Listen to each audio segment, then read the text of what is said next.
Hi friends, welcome to my blog. मैं राम बुंदेला। आज ये हमारी लक्ष्मी है। I love you Lakshmi. आज मैं मिलाने वाला हूं आपको बड़े बड़े साहित्यकारों से, फिल्म सिनेमा निर्देशकों से, लेखकों से, रंगकर्मियों से और अभिनेताओं से और बुंदेली फोक डांस, बुंदेली फोक सिंगिंग, इनके भी आपको दर्शन कराऊंगा और बहुत अच्छा लगेगा आपको आज की इस यात्रा का, मेरे ब्लॉग की यात्रा। लक्ष्मी, लग रही है तुम इतना जोर से चाट रही हो। Thank you. चलिए तो मिलाते हैं पहले सुष्मिता मुखर्जी से। मध्य प्रदेश में हमने एक एनजीओ की स्थापना की थी हमारे कोर ग्रुप के साथ। राम बुंदेला जी जो मेरे हस्बैंड राजा बुंदेला जी के छोटे भाई है, आरिफ शेडोली, हमारी और बहुत अन्य कोर ग्रुप ने मिलके ये एक संस्था हमने शुरू की थी कि बुंदेलखंड की विलुप्त कलाएं और बुंदेलखंड की लिटरेचर को हम किस तरह से सजोए और अगले जनरेशन के लिए हम उसको रेलिवेंट बनाए। तो मिल गए राम, मिल गए राम, मिल गए राम, सफल भई अखियां। मिल गए राम, सफल भई अखियां। मिल गए राम, सफल भई अखियां। राम लाजू शयन करत है, राम लाजू शयन करत है। रानी संग, रानी संग सुलावे सब सखियां। रानी संग सुलावे सब सखियां। भूल गए राम, सफल भैया गया। भूल गए राम, सफल भैया गया।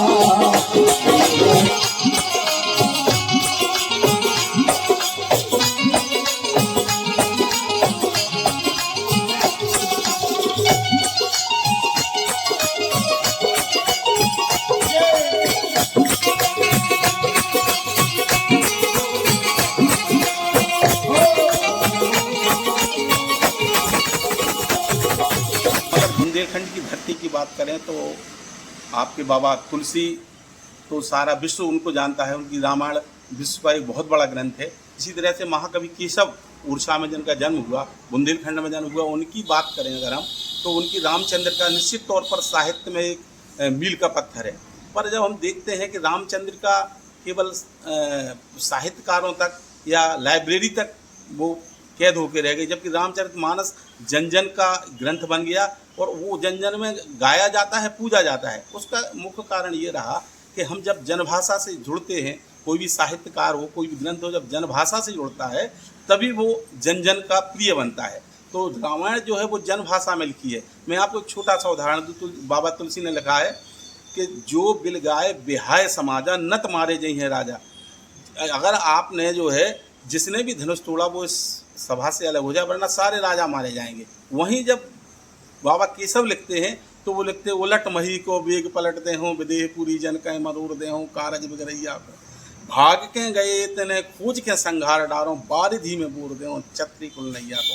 जो संस्कृत नष्ट भाषा है वो उन्होंने लिखी है, जबकि जो फोर्स है वो बाबा केशव की भाषा में बहुत फोर्स है, लेकिन वो संस्कृत निष्ठ भाषा है।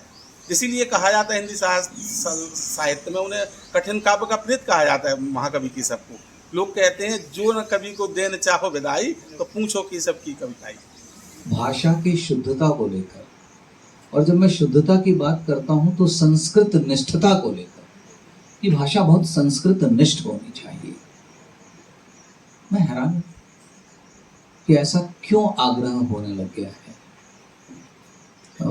मैंने प्रयोग करके देखा था पृथ्वीराज में, जो वापस असफल हुआ, कि क्या इश्क गुनाह है। तो हमारे समाज का एक बहुत बड़ा जो घटक है उसको लगा कि ये उस समय की भाषा नहीं है, उर्दू उस समय की भाषा नहीं है, फारसी उस समय की भाषा नहीं है।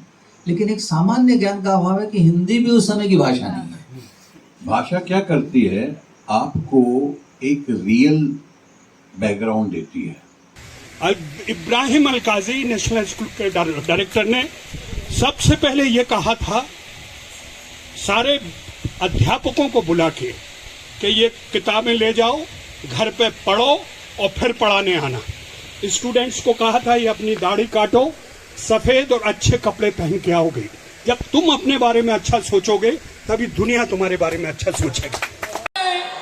और बूंदा बेसर बेंदा बाजू बंद गले को हार की काजर को रन को छला दो पोरन को पिया जब जाओ हाट बाजार ध्यान से चीजें लियो चार न दइयो बलमा बात विसार।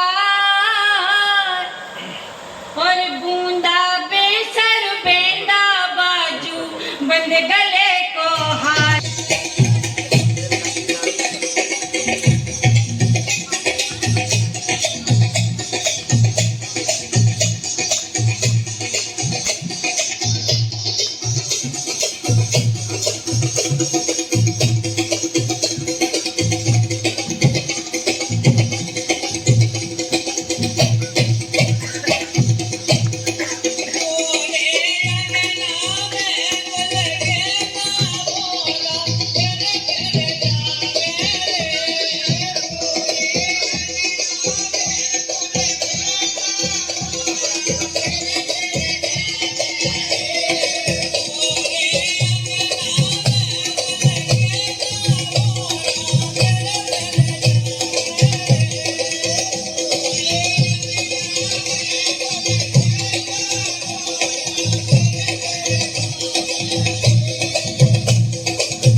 सिनेमा फिल्म फेस्टिवल भी कर लिया और धार्मिक उस पर हमने राम महोत्सव भी कर लिया।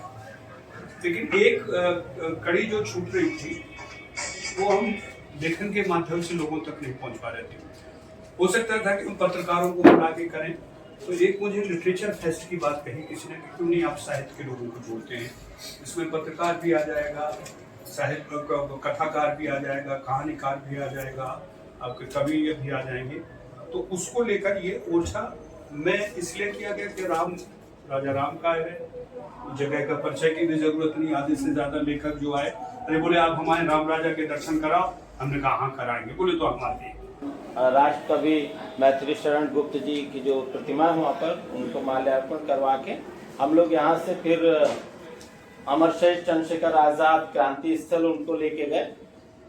फिर उसके बाद गीतकार इंदिवर जी की जन्मस्थली बरुआ सागर उनको दिखाया, तो उन्होंने बरुआ सागर को अच्छी तरह देखा। ये भी मेरा साहिब का दौरा करना हम लोगों का पूरी टीम का मकसद ये था कि इतने भी गणमान्य जो लेखक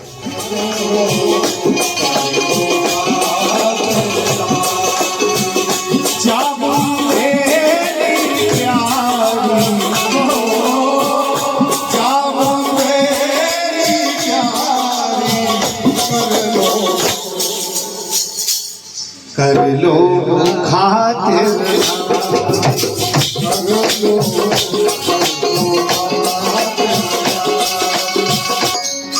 सतुगा भतुगा डुबरी महुगा भतुआ डुबरी महुगा सतुगा भतुआ डुबरी और महुआ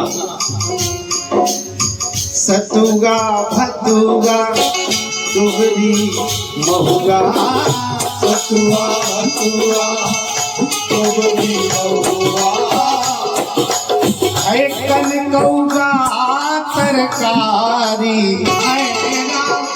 कनकौगा तरकारी कर लो। कोई बहुत आर्टिस्ट कोई सुकून की जिंदगी थोड़ी जीता है।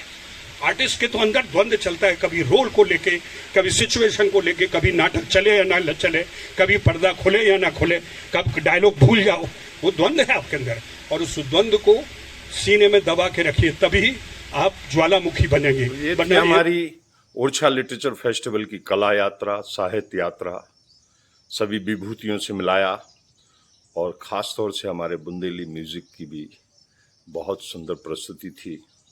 बुंदेली गायकी, बुंदेली डांस। मेरा ये ब्लॉग कैसा लगा, प्लीज़ इसे लाइक कीजिए, शेयर कीजिए और सब्सक्राइब कीजिए और कमेंट्स मत भूलिएगा। कमेंट ज़रूर डालिए, आपका अच्छा बुरा कमेंट्स हमको अच्छा लगेगा। Thank you for watching.